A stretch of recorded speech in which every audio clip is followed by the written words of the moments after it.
زیادہ افضل ہے. اسی لیے تو میرے حبیب کریم علیہ السلام نے فرمایا تو رب کے بندوں کی حاجتیں پوری کرنے میں لگ جا, رب تیری حاجتیں پوری فرما دے گا. امام علی مقام فرماتے تھے ایک حاجت کسی کی پوری کرو.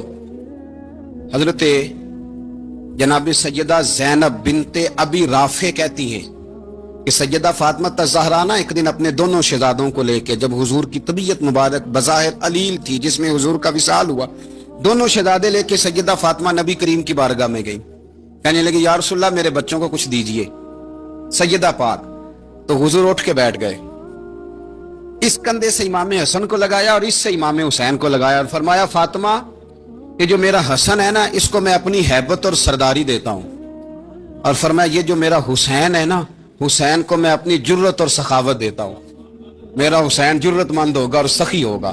داتا گانج بخش علی حجویری امام الاولیاء سید الاصفیاء داتا صاحب کشف المعجوب میں فرماتے ہیں ایک دن نا امام حسین کے پاس ایک شخص آیا بڑی دور سے کچھ مانگنے کا, حضور کچھ دیجئے. وہ شخص کہتا ہے کہ میرا ظرف یہ تھا کہ 4-5 دینار ملیں گے. تو امام حسین فرمانے لگے تھوڑی دیر بیٹھ جا, رزق آ رہا ہے. تو امام حسین کو حکومت وقت کی طرف سے نا 5 تھیلیاں ملی جس میں ایک تھیلی میں 500 اشرفیاں تھی. 5 تھیلیاں آئیں لیکن اس کو آنے میں نا ذرا دیر ہو گئی. وہ 5 تھیلیاں جب آئی نا تو امام حسین اس کی طرف 5 تھیلیاں بڑھا کے نا, ذرا دیکھنا میری طرف غور سے, 5 تھیلیاں بڑھا کے نا تو فرمانے لگے میاں جتنا تجھے انتظار کرایا ہے نا اتنی ہم تیری حاجت پوری نہیں کر سکے. تو یہ نہ محسوس کرنا کہ حسین کے دروازے پہ بیٹھا بھی رہا ہوں تو ملا کیا ہے. یہ نہ محسوس کرنا. وہ شخص کہتا ہے جب میں نے وہ تھیلیاں کھولی اور پھر میری نظر امام حسین پہ پڑی تو میرے اندر سے آواز آئی اگر حسین ابن علی اتنے سخی ہیں تو محمد عربی کتنے سخی ہوں. اگر یہ معیار ان کا ہے, ان کا یہ معیار ہے, اور خود بھیک دیں خود ہی کہیں منگتے کا بھلا ہو, خود کہنے لگے جتنا انتظار کرایا ہے اتنی تیری مدد کر سکے.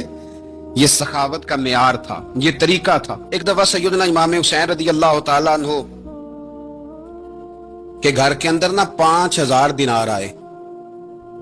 مسجد میں تھے, آپ کو 5000 دینار ملے تو امام زین العابدین کہتے ہیں کہ مسجد سے لے کر گھر آنے تک امام حسین نے 5 کے 5000 اللہ کے رستے میں خیرات کر دی. فرماتے میں نے کہا ابا جی 5 دینار کی گھر میں ضرورت تھی, مالاں والے سخی نہیں ہوندے تے سخیاں کل مال نہیں ہوندا, ایتھے اوتھے دوویں جہانی سخی کنگال نہیں ہوندا. ابا جی 5 دینار کی گھر میں ضرورت تھی. تو کہتے ہیں مجھے فرمانے لگے بیٹا یہ جن کو میں نے دیا ہے نا یہ گھر کے لیے ہی دیا ہے, یہ گھر کے لیے ہی دیا ہے. جن کو دیا ہے تمہارا کیا خیال ہے, یہ باہر خرچ ہوا ہے, یہ گھر کے لیے ہی ہے. اس لیے کہ جب انسان دوسروں پر شفقت کرتا ہے تو اللہ اس کے گھر پہ رحمت فرماتا ہے. امام حسین کے مزاج میں پہلی بات میں نے ذوق عبادت کی عرض کی. دوسری بات عرض کر رہا ہوں کہ صحابہ حضرت اسامہ بن زید بڑے پیارے ہیں میرے نبی کریم کے, بڑے پیارے. حضرت اسامہ بن زید کے بارے میں سیدہ عائشہ صدیقہ فرماتی ہیں ان کے ناک سے اگر ریٹھ نکلتی تھی تو اللہ کے رسول اپنے دست مبارک سے صاف کر دیتے تھے. اور سرکار فرماتے تھے کہ اگر اسامہ لڑکی ہوتا نا, ان کے غلام کے بیٹے تھے حضرت زید بن عامر, اگر یہ لڑکی ہوتا میں اسے زیور پہناتا. بڑے پیارے تھے. لیکن جب ان کا آخری وقت آیا نا تو 60,000 دینار کا قرضہ تھا. رشتہ داروں سے کہا, دوستوں سے کہا, یاروں سے کہا, اور قرض ادا نہیں ہو رہا تھا. حضرت اسامہ بن زید کہتے ہیں بڑا پریشان تھا. جب حد ہو گئی نا تو حضرت اسامہ بن زید فرمانے لگے جاؤ کوئی حسین ابن علی کو خبر کرو, ان سے کہو میں نا غلام ہوں آپ کے نانا کا, مقروض دنیا سے چلا گیا تو کیا بنے گا. امام حسین کو خبر ملی تو دوڑے آئے. لاجپال اس پیر کو نہیں کہتے جو تگڑا نذرانہ لے کے تو ماتھا چوم لے, لاجپال تو اس کو کہتے ہیں کہ جب ضرورت پڑے تو وہ سر پہ موجود ہو. حضرت سیدنا امام حسین تشریف لائے تو جناب اسامہ بن زید رو پڑے, کہنے لگے حضور میں نے نا غلامی کی ہے آپ کے نانا کی, اور اس غلامی پہ ناز ہے. اب 60,000 دینار کا قرضہ لے کے دنیا سے جاؤں گا تو میری قبر پہ بوجھ رہے گا. امام حسین خادم کو بھی کہہ سکتے تھے جاؤ گھر پیسے پڑے ہیں لے آؤ. امام حسین خود گئے, چادر اوڑھ کے تو اس کی اوٹ میں بکل میں 60,000 دینار چھپا کے لائے اور جناب اسامہ بن زید کے سامنے رکھ کے کہنے لگے اسامہ یار پیسے رات کو ہی آئے تھے, میں سوچ رہا تھا مجھے تو ضرورت نہیں, اللہ نے کس کا نصیب میرے گھر میں بھیج دیا ہے.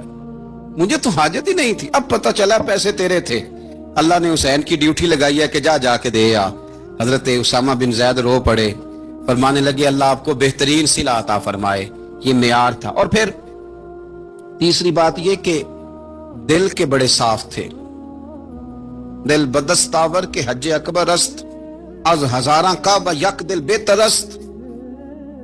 شیخ سعدی کہتے ہیں کہ درویش کہتے ہیں کہ کسی کا دل رکھ لینا نا، دل راضی کر دینا، کعبے کا 1000 بار حج کرنے سے بہتر ہے۔ دل بدستاور کے حج اکبر است، کسی کا دل راضی کرنا حج اکبر ہے۔ امام بڑا ہی پیار کرتے تھے۔ گھوڑے پہ جا رہے تھے، کچھ فقیر غریب لوگ بیٹھ کے روٹی کھا رہے تھے۔ کہاں رہے تھے؟ سڑک کے کنارے۔ تو امام زین العابدین فرماتے ہیں کہ جب امام حسین گزرے تو انہوں نے آواز دی، حضور دل کرتا ہے ہمارے ساتھ بیٹھ کے روٹی کھائیں۔ کائنات کے مالک و مختار کے نواسے اور دنیا کے سب سے بڑے شہزادے گھوڑے سے اترے اور غریبوں کے ساتھ سڑک پہ بیٹھ گئے، روٹی کھانے لگے اور دیر تک کھاتے رہے۔ اور جب فارغ ہو گئے تو فرمانے لگے کھانے کی ضرورت بھی نہیں تھی، حاجت بھی نہیں تھی، پر تم نے آواز دی تو دل رکھنے کو بیٹھ گیا تھا، اگر اجازت دے تو چلا جاؤں۔ یہ مزاج تھا، یہ طبیعت تھی۔ آپ کے ایک بھائی ہیں چھوٹے، حضرت محمد بن حنفیہ نام ہے، حضرت مولا علی شیر خدا رضی اللہ تعالیٰ عنہ کی دوسری بیوی سے۔ ایک دن حضرت امام حسین ان کے گھر میں بیٹھے تھے تو کسی بات میں نا اختلاف رائے ہو گیا، تو امام علی مقام ناراض ہو گئے، فرمایا آج کے بعد تیرے گھر نہیں آؤں گا۔ رومال اٹھایا چلے گئے۔ لوگوں نے حضرت محمد بن حنفیہ رضی اللہ تعالیٰ عنہ سے کہا حسین تو ناراض ہو گئے، کبھی نہیں آئیں گے۔ آپ فرمانے لگے بھائی تمہارا ہے کہ میرا؟ جی بھائی تو آپ کے ہیں۔ فرمایا اگر کہو تو چند منٹوں میں حسین واپس آئے۔ جناب ناراضگی ہو گئی ہے۔ فرمایا ناراضگی ہوئی ہے پر میں اس کے دل کی نرمی کو تو جانتا ہوں نا، اس کے مزاج کے اندر جو محبت ہے اس سے تو ابھی آئے۔ کہ جناب وہ کیسے؟ فرمانے لگے دیکھنا ذرا۔ تو امام حسین نے خط لکھا، حضرت محمد بن حنفیہ نے رکا لکھا، کہنے لگے حسین میرے باپ کا نام بھی علی ہے اور آپ کے باپ کا نام بھی علی ہے، پر ایک فضیلت ایسی ہے جس میں آپ کا مقابلہ نہیں کر سکتا، وہ یہ ہے کہ آپ سیدہ فاطمہ الزہرا کے لال ہیں، آپ محمد مصطفیٰ علیہ السلام کے نواسے ہیں۔ کہنے لگے بھائی جان آپ نے نانا جان کی وہ حدیث تو سنی ہوگی کہ دو لوگ ناراض ہو جائیں تو جو صلح پہلے کرے جنت میں پہلے جائے گا۔ فرمانے لگے دل میرا کر رہا تھا کہ پہلے صلح کر لوں، لیکن پھر بڑے بھائی کو پشت کروں گا جنت میں جاتے ہوئے، یہ بھی تو بے ادبی ہے نا۔ اب خط میں نے لکھ دیا ہے، آپ کا جو ارادہ ہو۔ امام حسین نے خط پڑھا تو آنکھوں میں آنسو آ گئے، پھر سے رومال اٹھایا۔ بچے پوچھنے لگے کہاں جا رہے ہیں؟ کہا بھائی کے گھر جا رہا ہوں۔ کہا آپ تو ناراض تھے؟ فرمایا تھا ناراض پر ہے تو میرا بھائی نا، ہو گئی بات ختم۔ بڑی دل میں نرمی، طبیعت میں سوز، لہجے میں گداز، لیکن اس کے ساتھ ساتھ امام حسین رضی اللہ تعالیٰ عنہ کا جذبہ جہاد، امام حسین کی استقامت۔ آج لوگ ادھر ہوتے ہیں جس طرف ہوا کا رخ ہوتا ہے۔ آج لوگوں کی سوچوں کا زاویہ یہ ہے کہ جدھر رش زیادہ ہوگا ہم بھی ادھر جائیں گے۔ ہم یہ نہیں دیکھتے حق کس طرف ہے، ہم یہ دیکھتے ہیں رش کس طرف ہے۔ امام حسین رضی اللہ تعالیٰ عنہ نے رش نہیں دیکھا، حق دیکھا۔ امام حسین رضی اللہ تعالیٰ عنہ استقامت کے وہ پہاڑ ہیں، معمولی آدمی نہیں تھے۔ فرزق شاعر کہتا ہے کہ میں نے امام حسین سے کہا تھا، میں نے کہا لوگوں کی تلواریں یزید کے ساتھ ہیں پر دل آپ کے ساتھ ہیں، دل آپ کے ساتھ ہیں۔ امام حسین رضی اللہ تعالیٰ عنہ نے زمانے کے حالات نہیں دیکھے، حق اور سچ دیکھا۔ جتنی چیزیں انسان کو کمزور کر سکتی ہیں وہ ساری امام حسین پہ طاری کی گئیں، جتنی چیزیں۔ وطن چھوڑنا کتنا کو مشکل ہوتا ہے، شالا پردیسی کوئی بھی نہ تھی وے تے ککھ جنہ تو پارے۔ حضرت سلطان باؤ فرماتے ہیں بچو پردیسی ہونا کوئی آسان ہے؟ جس آدمی کا کسی چھوٹے سے گاؤں میں بھی مکان ہو چھوڑنا پڑ جائے تو روٹا ہے، تو مجھے بتاؤ جس نے اپنا سارا بچپن مدینے میں گزارا ہو۔ آج جو ایک ہفتہ مدینے رہ کے آتے ہیں ان سے واپس نکلنا مشکل ہوتا ہے، لیکن امام حسین حق کا رستہ تھا، وطن کی قربانی دی، اور معمولی وطن نہیں، مدینے جیسا وطن۔ اور جب کھڑے تھے نا امام حسین رضی اللہ تعالیٰ عنہ رجب میں نکل رہے تھے مدینے سے، تو کوئی شاعر کہتا ہے دور کھڑے ہو کے انہوں نے گویا کہا تھا آقا تیرے کرم کے خزینے کی خیر ہو، میں جا رہا ہوں تیرے مدینے کی خیر ہو۔ امام حسین نے وطن چھوڑا، کوئی لغزش نہیں پیروں میں، کوئی نہیں۔